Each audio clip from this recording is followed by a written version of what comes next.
Oh. Ah. Ah. 1, 2, 3. There we go. Boom.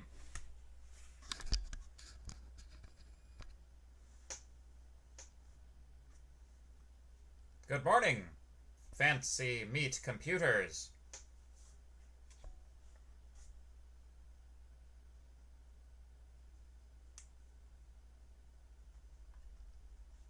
Wait, did that kick in the other? Oh.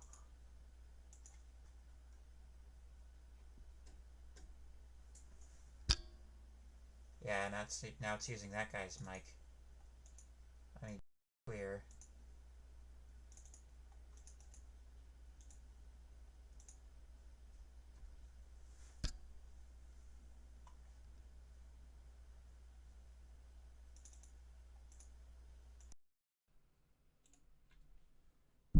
There we go. I just want to point out what a good mic this is, and it wasn't even that expensive. I just want to show you the bars. Like, you can tell a good mic because it has a very low like ambient noise level when nothing is happening. I just want to show you the bars.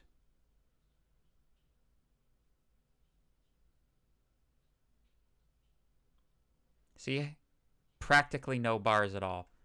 As opposed to the microphone that's built into the webcam.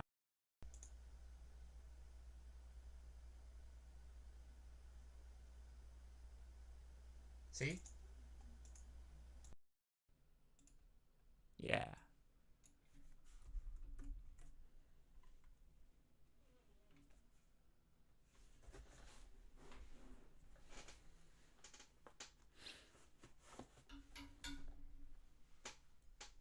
Anywho, how is everybody today?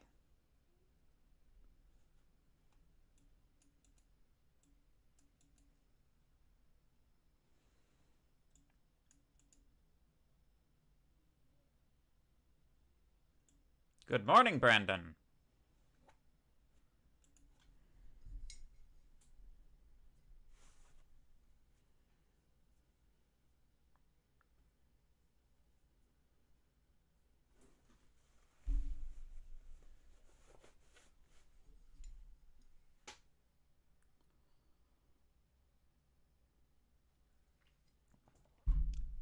Tired. Good. How am I? I am well, thank you. Everything is coming up roses. Um, we we recently changed the way that we are doing. Like, I guess it's like, I don't know if you can call it recently because like we've at this point been doing this for like half of Cordelia's life at this point, but we started supplementing her diet with some formula, and she's been actually sleeping the requisite 2 to 3 hour, well, actually 3 to 3.5 hour um, blocks that a newborn is supposed to actually sleep, which means that my wife has been getting some sleep too, and it really is true what they say: happy wife equals happy life. Not that she was unhappy; she was just sleep deprived, And it's hard to have any enthusiasm for life when you literally haven't slept in 4 days. But anyway, so that's how things are going over here. Things are going pretty well, I'd say.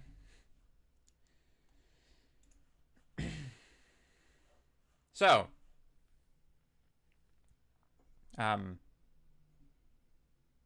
you'll notice, I hope, that French was conspicuously left off this morning's poll. Frick the French, man. Jeez. Them and their philosophers and their being a large country in Europe. Man, those guys. Am I right? Them and their gosh darned revolution. Ugh. Friggin' French Revolution, man. Jeez. Anyway.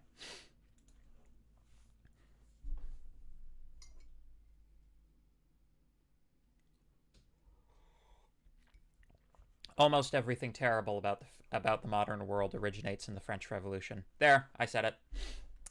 Um, um, that might be a controversial opinion. Any fans of the French Revolution in the crowd?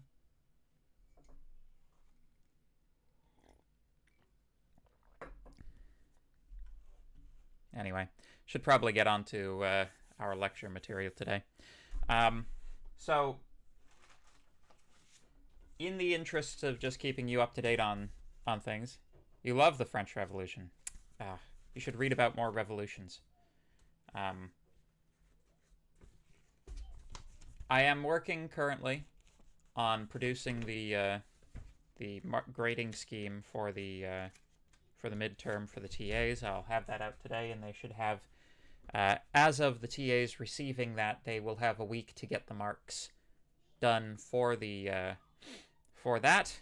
Although they're gonna have A2 on their plate as well, so that'll probably delay one or the other of those things. I think I'm gonna tell them to prioritize the midterm. I think that makes more sense. So, anyway. So we were talking about trees. We were talking about advanced tree balancing algorithms, once again. So, very quickly review. 2, 3 trees, you put multiple values in a node, and you're splitting on ranges rather than on specific, just a binary decision. Red-black trees are a means of expressing a 2-3 tree, but you don't have to have different node types. Is that a worm sitting on your mic, or is that just an orange thing?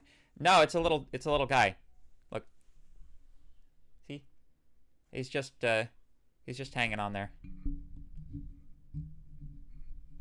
He's just hanging out. Yeah, there we go. Boop. Yeah. It's just a fun little thing.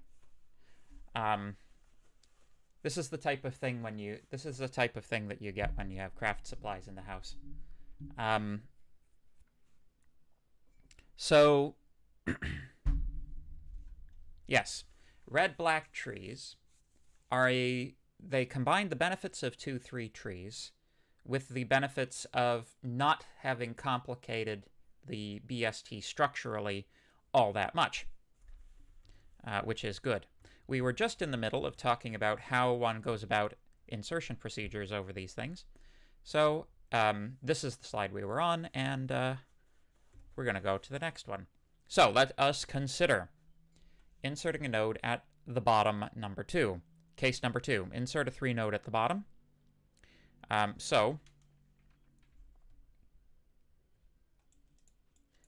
let us consider this as our initial red-black tree.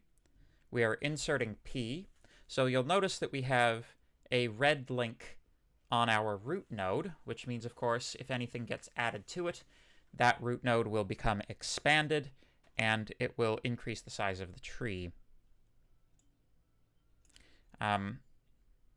Incidentally,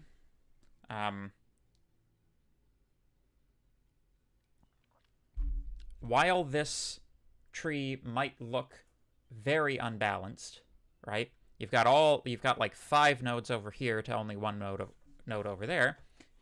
It is also it's useful to note that this is actually a correctly balanced red-black tree, just as it is, because remember, we are interested in the balance of only the black links. So if you count the number of black links on any of the 3 branches that compose this tree, we are always resulting in only 1 black link. Therefore, this is still a balanced tree, even though it looks rather unbalanced.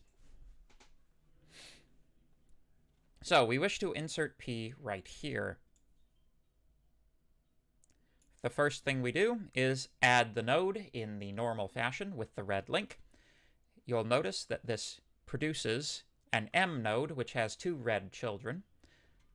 Fortunately, the middle node is already connected to the parent, right? That's that's the way to tell if you need to rotate it.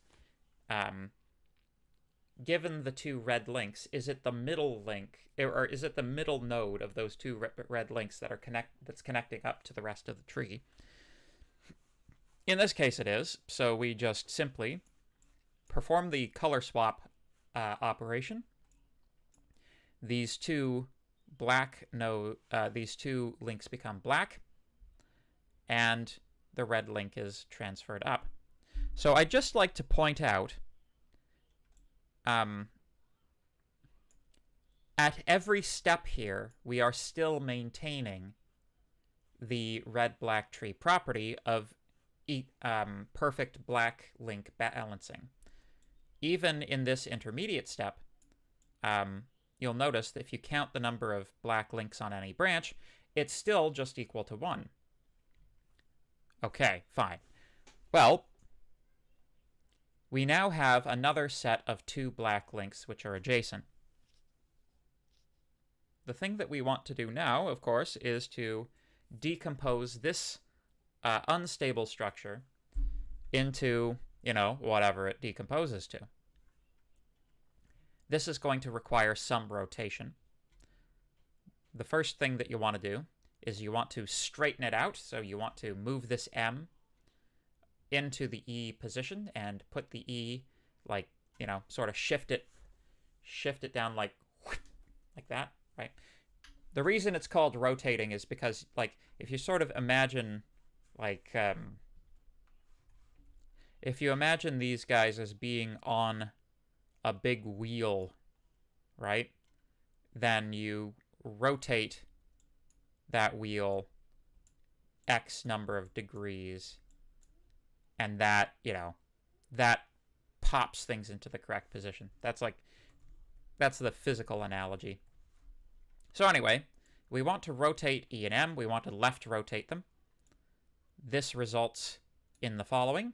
You'll notice that H has been plucked from M and given to E as its left branch, right? So far so good. However, we're now in a situation where we still have these 2 red links, and we cannot yet perform the color swap operation on them because the 2 red links are not the 2 child links of any particular parent. In order to bring that into existence, we need to perform a right rotation on M and R. So R is going to be flopped down, P will be attached to R, as so. So, you see how that goes, it's like, in a situation like this, it kind of looks like you're just, like, grabbing it, moving it physically down, but it's really, like, a much better way of thinking about it is to think of the root as being a fixed location, and the M is rotated into the root position. That's a better way to think of it. So fine.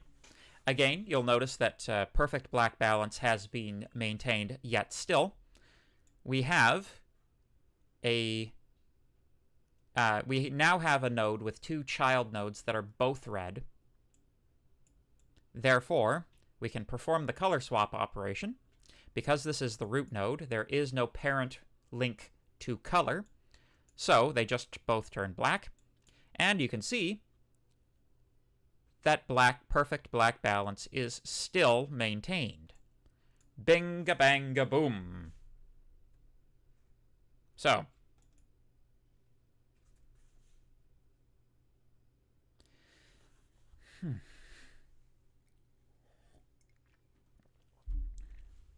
in some ways, this algorithm for the insertion procedure on red-black trees, I find it a little bit more, like, mechanically intuitive, shall we say, than 2-3 trees. With a 2-3 tree, you kind of, you're forced to make a somewhat intelligent decision about where the value is being added to the parent node when a value needs to be pushed up through to the parent node, right? In the case of red-black trees, The color swapping algorithm just simply puts it in the right place, regardless as to what else is going on with the tree. And it doesn't require any intelligence whatsoever. And if there's one thing that's true about computers, it's that you want your algorithms to require as little intelligence as possible. Intelligence is usually interpreted as being if statements. That's the meme these days, you know. It's like, you know, the SpongeBob diapers meme. It's like AI ripped back the wallpaper, and it's just if statements underneath. But anyway, good. A red root implies that the root is part of a 3 node, but that is not the case, so we color the root of the tree black after each insertion. So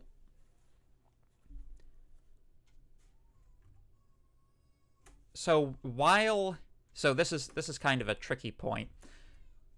While in these diagrams, the root node does not have a parent link. It still has a parent link field, right? Or it has a color field for its parent link. So the thing that we do, just to keep everything happy and copacetic, we recolor the root. We recolor the parent link of the root of the tree to black after each insertion, just because it keeps things stable, right? It's just a little bit of hygiene. Note that the black height of the tree increases by 1 whenever the color of the root node is flipped from black to red. So there you go. Right? So that non-existent link, right, will be black, black, black, but in this last stage, it will theoretically be swapped to red, because that's the color swap procedure. Once it becomes red, we immediately set the root node back to black, but that is what triggers the tree expansion. Good. Proposition. The height of the tree is less than or equal to 2 log base 2n in the worst case. Why? Well, we kind of already talked about it, but in the worst case scenario, the number of red links in the longest branch is equal to the number of black links, right? You can have alternating red and black links. Therefore, in the worst case, it's log base 2. Is it because roots point to themselves? Root nodes don't always point to themselves.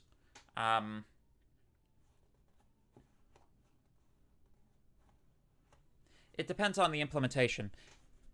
Certainly in the union find algorithm, we defined the root nodes of trees as pointing to themselves. But that was kind of a different situation, right? Let me just bring up union find for a quick moment, because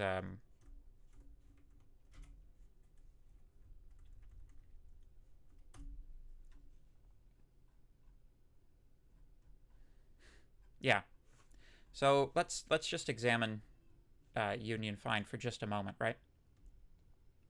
So it has to do pretty strongly with the manner in which the data is being stored, right? In the case of the union find algorithm, our tree is just the indication of other indices inside of an array, right? That's what forms the tree. We're not keeping any additional or ancillary data in addition to just, trying to connect these ID numbers, right? In that case, it makes a lot of sense to define a root node as pointing to itself because, in the initial state, all nodes point to themselves, and all nodes are, all nodes are trees containing only themselves, and they are the root, and other fancy stuff like that. But in this iteration, it's because of the underlying storage that we define root nodes as pointing to themselves. In the case of BSTs generally, and red-black trees specifically, the way that we define the define the carrier data structure for the red-black tree is we're defining them as classes, right? It's a class that contains key, a value, a left and a right node reference, and a Boolean value for the color, right? So, in the first place, a root node can't point to itself because it has no field linking it to its parent, right? You can think of this as being analogous to a singly linked list, except with branching instead of just being a straight shot to the end, right? Things point from the root down, but parent links going up are not maintained, right? Although the color of the parent node is indicated in the child node, which is, slightly confusing, but that's what you have. So because we're storing things as a series of classes, making this a much more dynamic data structure, that's the other reason that we don't need self-referential root nodes.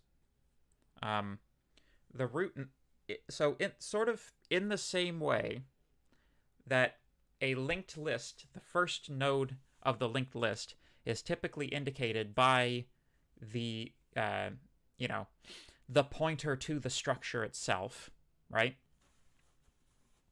When we did our implementations of linked lists, the linked list class contained a pointer to the head node, right? And then the nodes themselves were responsible for linking each other. In the same way, a red-black BST would link to the root element, or the root node, the root object, shall we say, in the BST, right? All other nodes would be findable, searchable from the root node, but the root node itself is linked to from outside of the node class framework. Does that make sense? So that's the reason we're not talking about root nodes pointing to themselves. In the case of red-black trees, the parent link of the root node literally does not exist. It's not even that it's a pointer to null, it's that it is literally never defined as a variable. Make sense? Hopefully? Somewhat? A little bit? So, the height the height of red-black trees is approximately 1.0 log base 2 in typical applications. That's an excellent question, by the way. If anybody else has excellent questions, please feel free to ask them. You may have noticed that my primary, the thing I was testing for on the test, a great deal of that was, do you understand how these things work? You come to understand how these things work by asking questions in class. So if you don't ask questions in class when you don't understand how things work, then you're probably going to see it down the line. Did I mention that this class is very good at, interview problems, that interview problems are in large part derived from the material we're covering in this class? At any rate, so if we were to compare red-black trees to all of the rest of the search algorithms we've implemented so far, in search, insert, and delete, red-black trees achieve 2 log base 2n across the board, where 2-3 trees are C log n, BSTs regular n, and, sequential search, of course, is n as well. In the average case, you'll see we're managing to push that average case down very close to 1, which is very, very good. So that's why, so in terms of overall runtime characteristics, red-black trees will outperform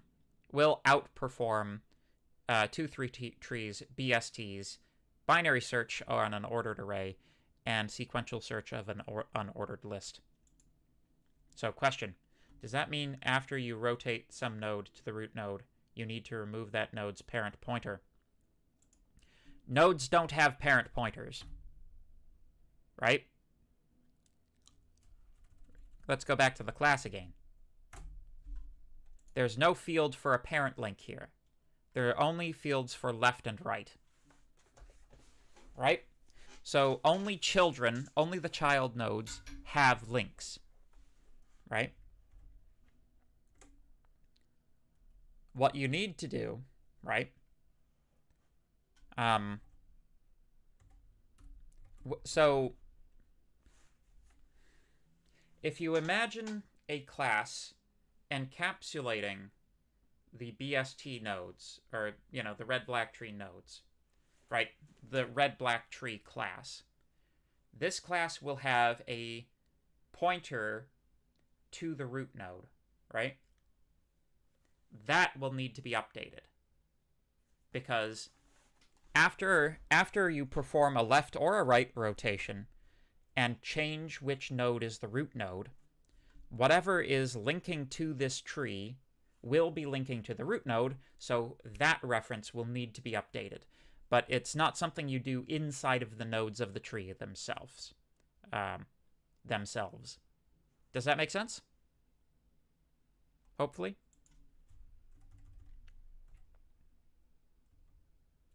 Oh, wow. I had 3 slides that didn't exist in my little bubblegram at the top. Interesting. All right.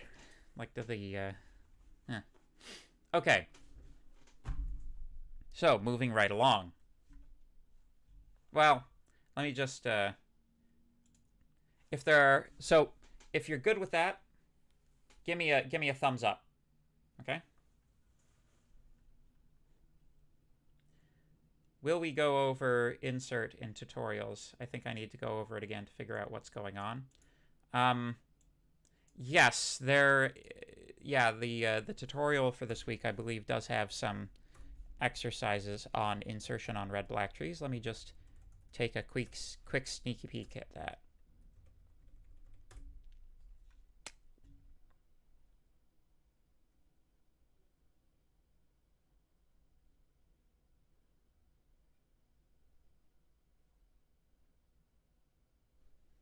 Yeah.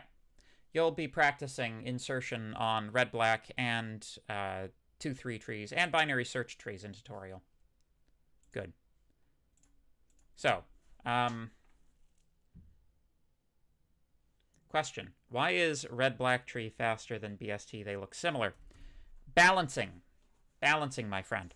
So, in the case of a regular old or ordinary binary search tree, let me just pull up my slides on it. Nope. Yep. That's the no-code version. There we go. So, binary search trees. I should have a thing on the worst case. Yeah, here we go. So this is the reason, right?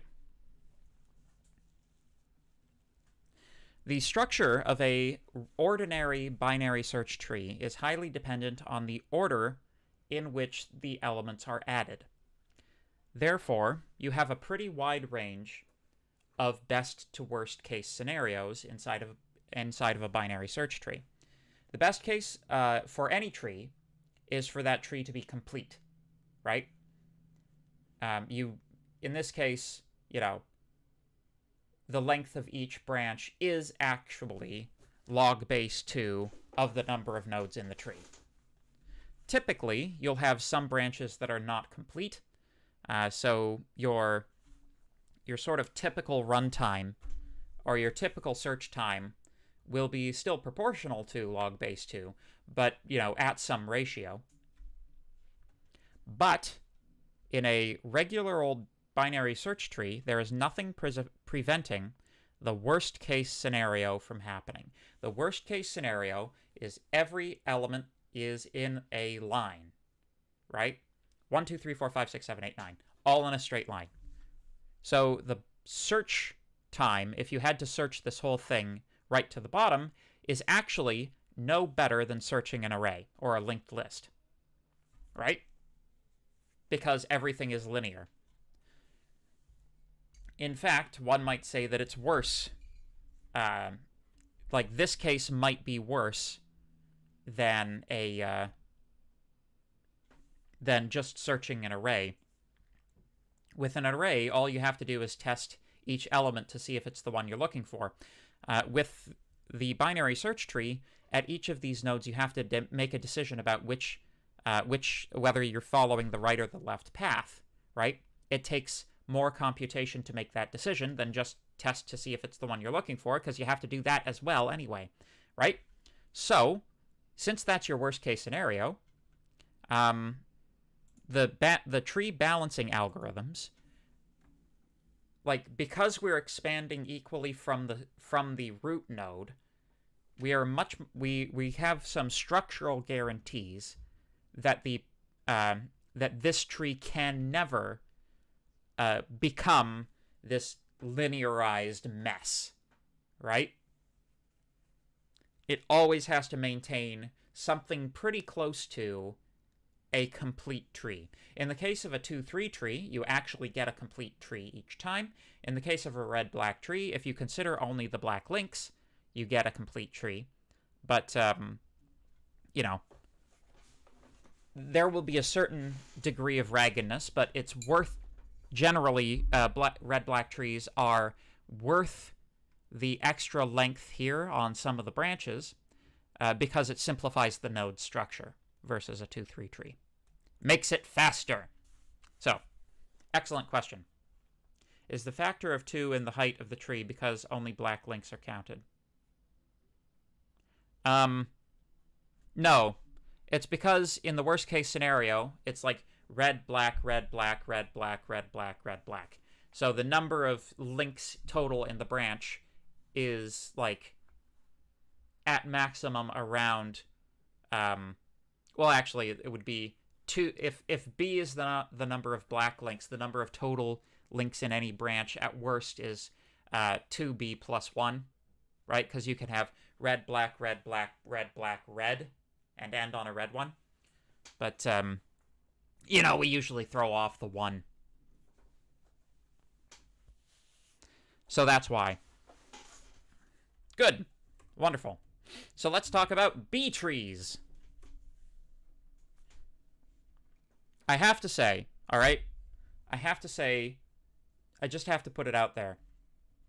This right here, this is my favorite picture, possibly, of my entire teaching career. Like, I love this. I love this so much. It's just so simple and wonderful. I love it. Slow, fast. It's like something that would appear in one of my son's picture books. I love it for its meme quality. So, let's talk about file systems. Basically, so we're not gonna talk about B trees in a sufficient degree of detail to, like, really reasonably implement them.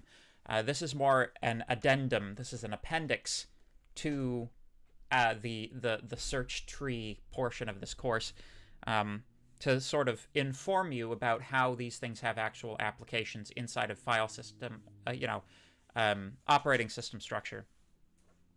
So the file system is that which controls the access of files, right? Your hard drive is slow. Your RAM is fast. So this is how hard drives, this is one of the ways in which hard drives work, right? Hard drives require a mechanical read head, at least old style magnetic drives, which are still quite prevalent. Magnetic drives require a little read head to scan to a position on the disk and start reading or writing to that position on the disk, right? Because it's an actual physical motion, it's much, much faster to read large continuous blocks off of your hard disk than to read, 4 bytes over here, 3 bytes over there, 7 bytes over there. You want to read a bunch of bytes all at once off of your hard drive, right? These are generally called pages. A page is a continuous block of data. So these things typically get read in 1024 or 4096 byte chunks, something reasonably large, that's 1 kilobyte or 4 kilobytes. You read off the hard drive in a few kilobytes at a time, right? A probe is the first access of a page from disk to memory. So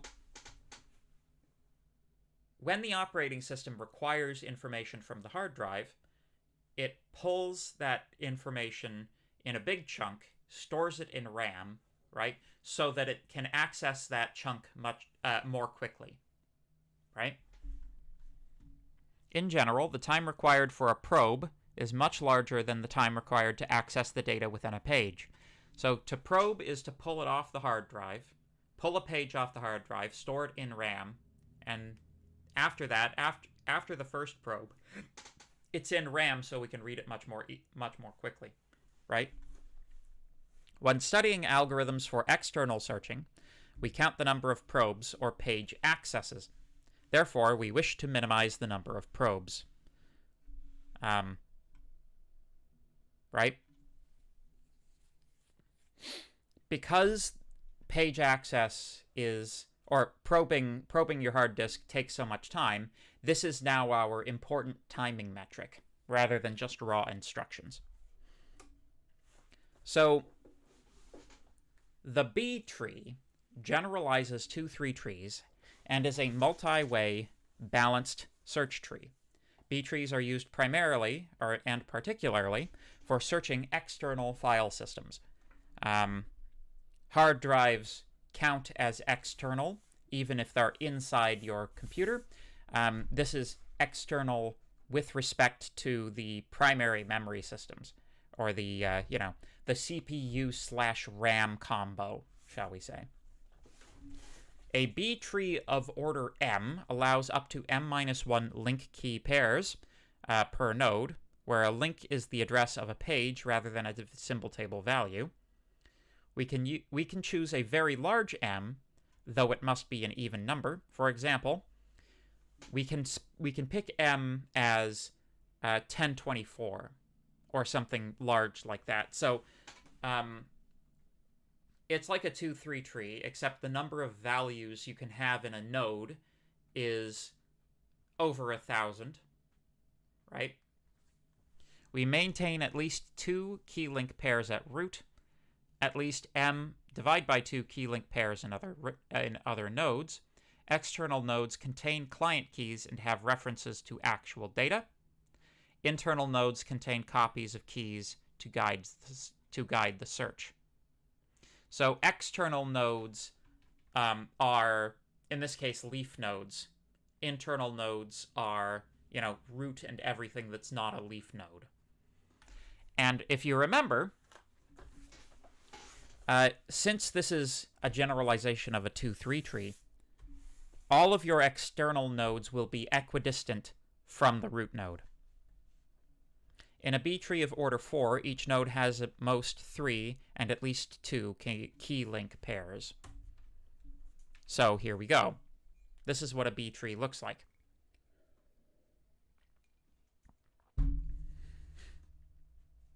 Basically, you turn you turn the value keeping thing, or the key, you keep the keys are stored in an array now, right? Special keys given by the star character are known as sentinels and help implement the B tree, probably so that you can know when a node starts in memory. Sentinels are a kind of wildcard entry that is defined as less than all other keys, right? So the sentinel is just some value that's otherwise meaningless. The only meaning of it is to be less than everything else, right? So you'll notice that we have duplicates of some of these elements in the tree down here, like a D is repeated, for instance, and H is repeated. But you'll notice that as an actual matter of fact, the first element of each of these arrays is in fact the key in the node above that leads to it, right? So yeah, so this is what a B tree looks like. Searching in a B tree starts at the root, of course. Find the interval for the search key and take the corresponding link. Search terminates in an external node, right? So basically, you're doing basically the same thing for searching a B tree as we have been doing for any other type of search tree. You know, just choose the correct interval and then go down that interval. Insert in a B tree, we must search for the new key's position, insert it at the bottom, and split nodes with M key link pairs on the way up the tree. So once these guys get full, you split them, right? So for example, if we're inserting A, right, we start at the root node, find the position, right? Insert the new key A in its correct position inside of this node. This causes an overflow. F is overflowed, right?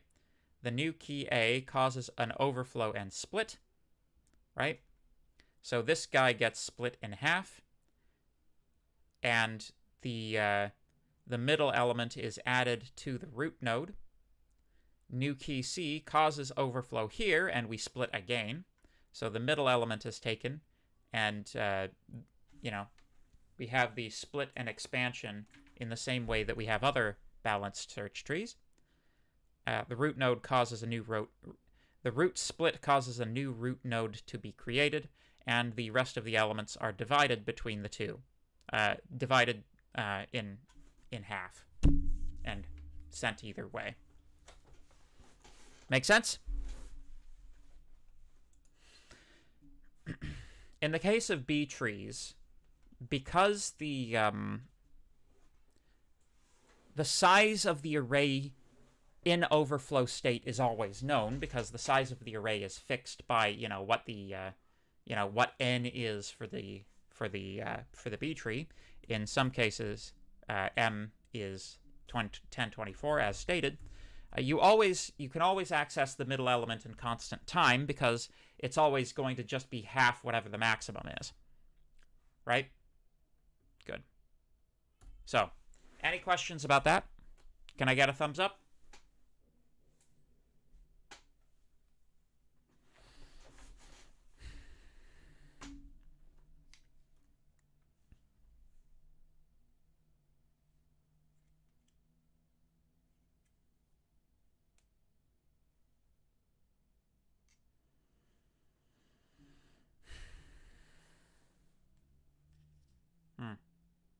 Okay, I'm looking at the chat, and I'm thinking about the question: is the factor of 2 in the height of the tree only because black links are counted?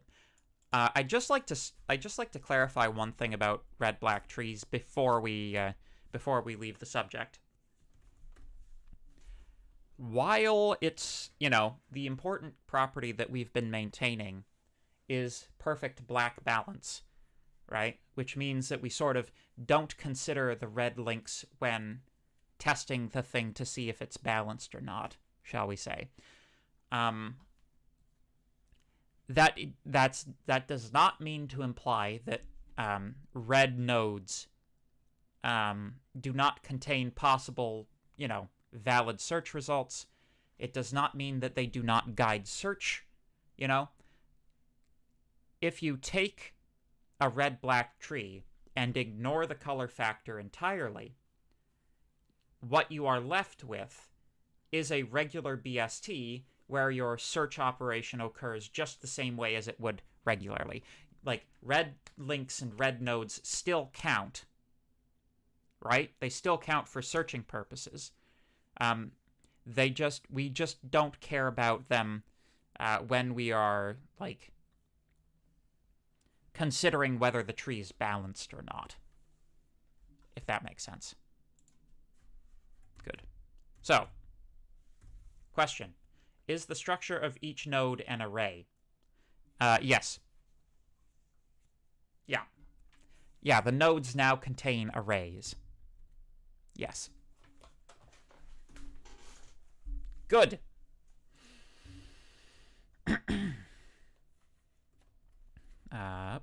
Okay. So, proposition. A search or an insertion in a B tree of order m with n keys requires between log m to log base m minus 1n and log base m divided by 2 n probes. Proof sketch. We're not going to actually prove this. All internal nodes besides the root have between m divided by 2 and m minus 1 links. Right? So the base of the like, if we have a trinary tree, then it's log base 3 is the number of nodes. In this case, there we go. In this case, the number of child nodes for each node is between m minus 1 and m divided by 2. So that's the base of the logarithm, and it's going to change depending on the structure of the tree. But it's sort of, its worst case scenario is m divided by 2. So if you've chosen m as 1024, right, that means that, like, your worst case scenario here is log base 512n, which is, it's like, it's a very, very, very small growth in comparison even to log base 2, right? Would adding a mean each element needs to be shifted down? Is that unimportant because we're only looking at probes? Yes! Precisely. Thank you, Cindy. Very good point. So yeah, like, if you think about it, like, using our ordinary and typical means of analyses, we would, we're used to thinking like, okay, so we're inserting A here. That means that we're going to have to perform, n operations here in order to perform that insertion operation, which is true. So, if you, yeah, but because, like, here we're counting page accesses rather than, moving the keys around. Moving the keys around is extremely fast in comparison to accessing the hard drive. We're basically not counting it. I just want, I know it's 20, but I really want to finish this, so here we go. Bear with me. So the number of probes is at most 4.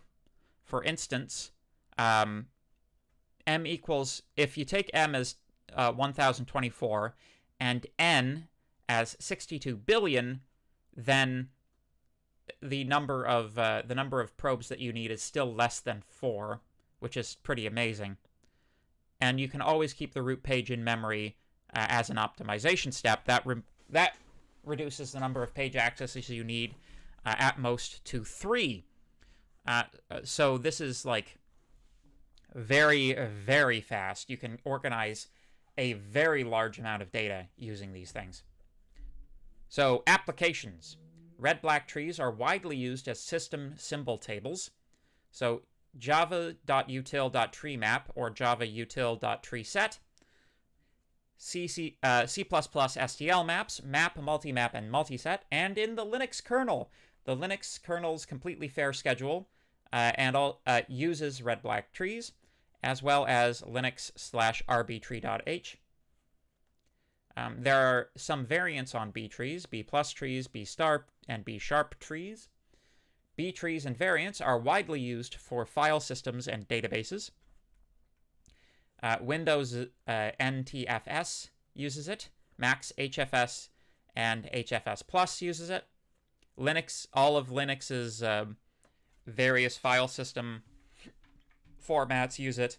And Oracle, DB2, Ingress, SQL, and PostgreSQL all use B trees. Fast. So, thank you very much for your time and attention, folks. I got to get to my next stream. Friday, we're going to be talking about hash tables. Take her easy, folks.